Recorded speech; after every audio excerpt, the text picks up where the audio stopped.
Someday, you realize that forgiving your mother was the easiest thing to do.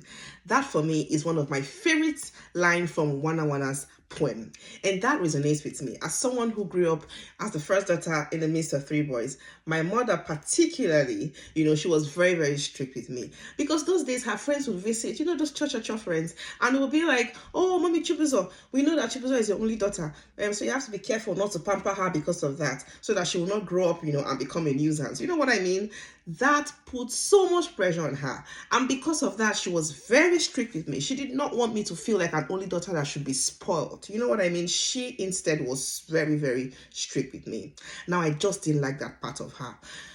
Now, here's what I will say. Growing up, I've come to realize that sometimes we may be caught up in that web, where we tend to, glorify a mistake or something we didn't like, about our mothers. But we also have to acknowledge that our mothers specifically, they grew around a lot of that have struggled through gender norms, cultural norms, traditional norms, expectations. They struggled with all of that. And their focus then was being likable.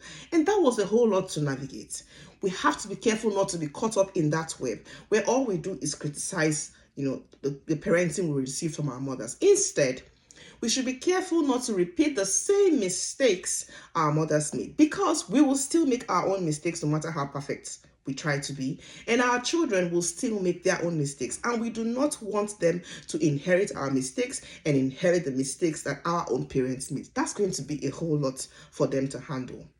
As you watch this, the goal from this video is do not try so much to be caught up in the web of the mistakes that your mother made. You have to let go and learn to forgive them. And I'm referring to those specifically who had loving mothers, because there were mothers who were very loving. However, they struggled through a whole lot of things that kept them down. The goal for us is to be careful not to make the mistakes our parents made while making our own mistakes, because we cannot run away from making our own mistakes. But it's going to be a double tragedy if we repeat the mistakes our parents made while making our own. I hope you learned something. Please share this video. See you next time. Bye.